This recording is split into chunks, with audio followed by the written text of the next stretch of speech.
Biraz mallar hakkında danış. Mallarımız var. Ne deseniz ucuzdur. Hamısı yarım.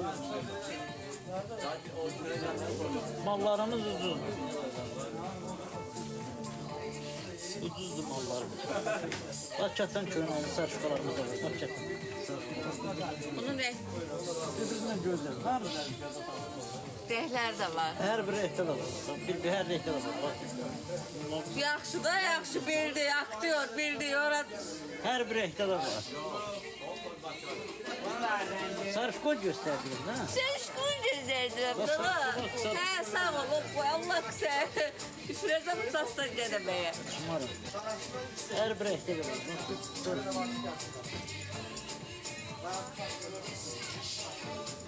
Şu sarışkası giymemeni diye göster.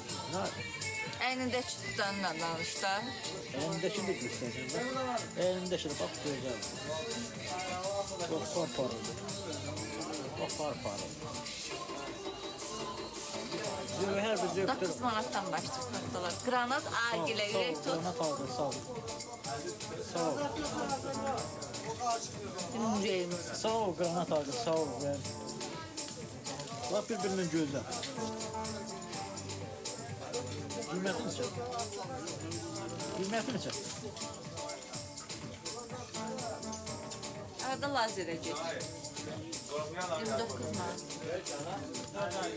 Bak 9 matan. 29 manat. Cevap Seynadı. Karol 777. Karol 77 sağ ol. 777. 777. Uydu. Sarıkını çek çapın. 65 manat bu kimdir? Binə atıcılıq. Bir dənə ürək.